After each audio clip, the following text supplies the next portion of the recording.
नमस्कार व्यूवर्स, मुझे आशा है कि आप सभी सकुशल होंगे। आज का हमारा वीडियो राखी पर्व से संबंधित है। राखी का पर्व श्रावण मास के आखिरी दिन पूर्णमासी को मनाया जाता है और इसे इसलिए अनेक स्थानों पर पूर्णमासी के नाम से भी जानते हैं। राखी के इस पवित्र पर्व की शुरुआत कहाँ से हुई और इसकी क्या महत्वता है, हम इसके बारे में आज जानेंगे। वैसे तो इस विषय पर अनेक चर्चाएं हैं, अनेक कहानियां हैं, सबके अपने अपने व्यू हैं, पर जो सबसे प्रसिद्ध कहानी है हम आज उसके बारे में चर्चा करेंगे। ये कहानी श्री कृष्ण भगवान और द्रौपदी जी से जुड़ी हुई है।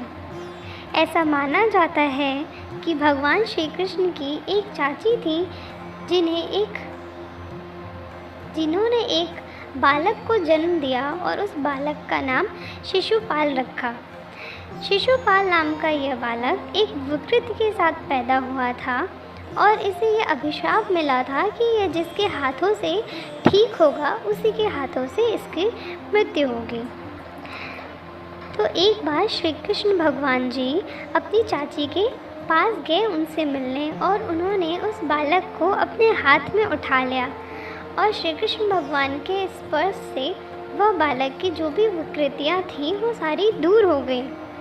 ऐसा देखकर उनकी चाची बहुत प्रसन्न हुई, पर वो मन ही मन घबराने लगी और सोचने लगी कि उस अभिशाप के बारे में कि जिसने मेरे बालक को ठीक किया है उसी के हाथों मेरे बालक की मृत्यु हो जाएगी।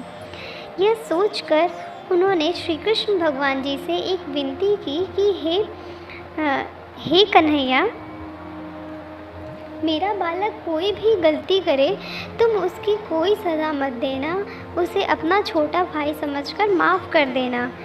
इस पर श्री कृष्ण भगवान ने उनसे कहा कि चाची, मैं अवश्य शिशुपाल को कोई सज़ा नहीं दूंगा, लेकिन अगर शिशुपाल ने 100 से ज़्यादा गलतियां की तो मैं उसको सज़ा दूंगा। शिशुपाल बड़ा हुआ और उसने अपने राज्य का भार संभाला। शिशुपाल बहुत ही क्रूर राजा था और वह बार बार श्री कृष्ण की निंदा करने लगा।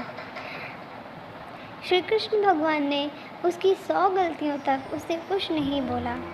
एक बार सभा में शिशुपाल ने किसी विषय पर सबके सामने श्री कृष्ण भगवान की बहुत निंदा की। श्री कृष्ण भगवान को बहुत क्रोध आया और ये शिशुपाल की 101वीं गलती थी।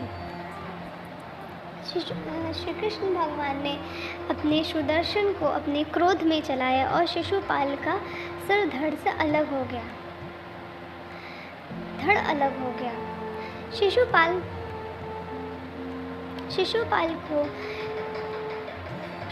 पर सुदर्शन का प्रयोग कृष्ण भगवान ने बहुत क्रोध में किया था, इसलिए उनकी उंगली कट गई और उसमें से खून बहने लग गया। यह देखकर सभा में सभी लोग व्यथित हो गए और सोचने लगे कि कैसे इसका इलाज किया जाए।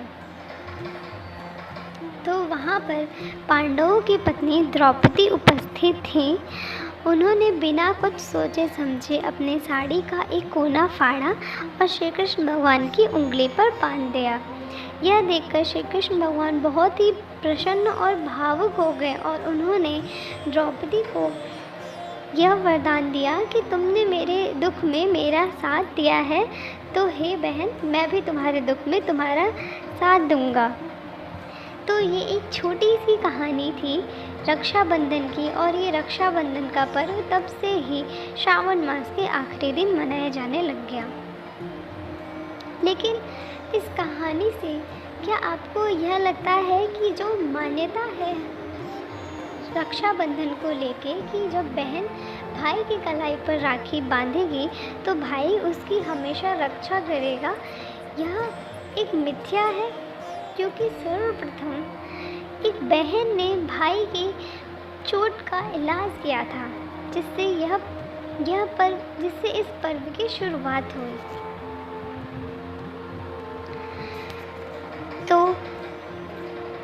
यह रक्षाबंधन भाई बहन के एक प्यार का प्रतीक है।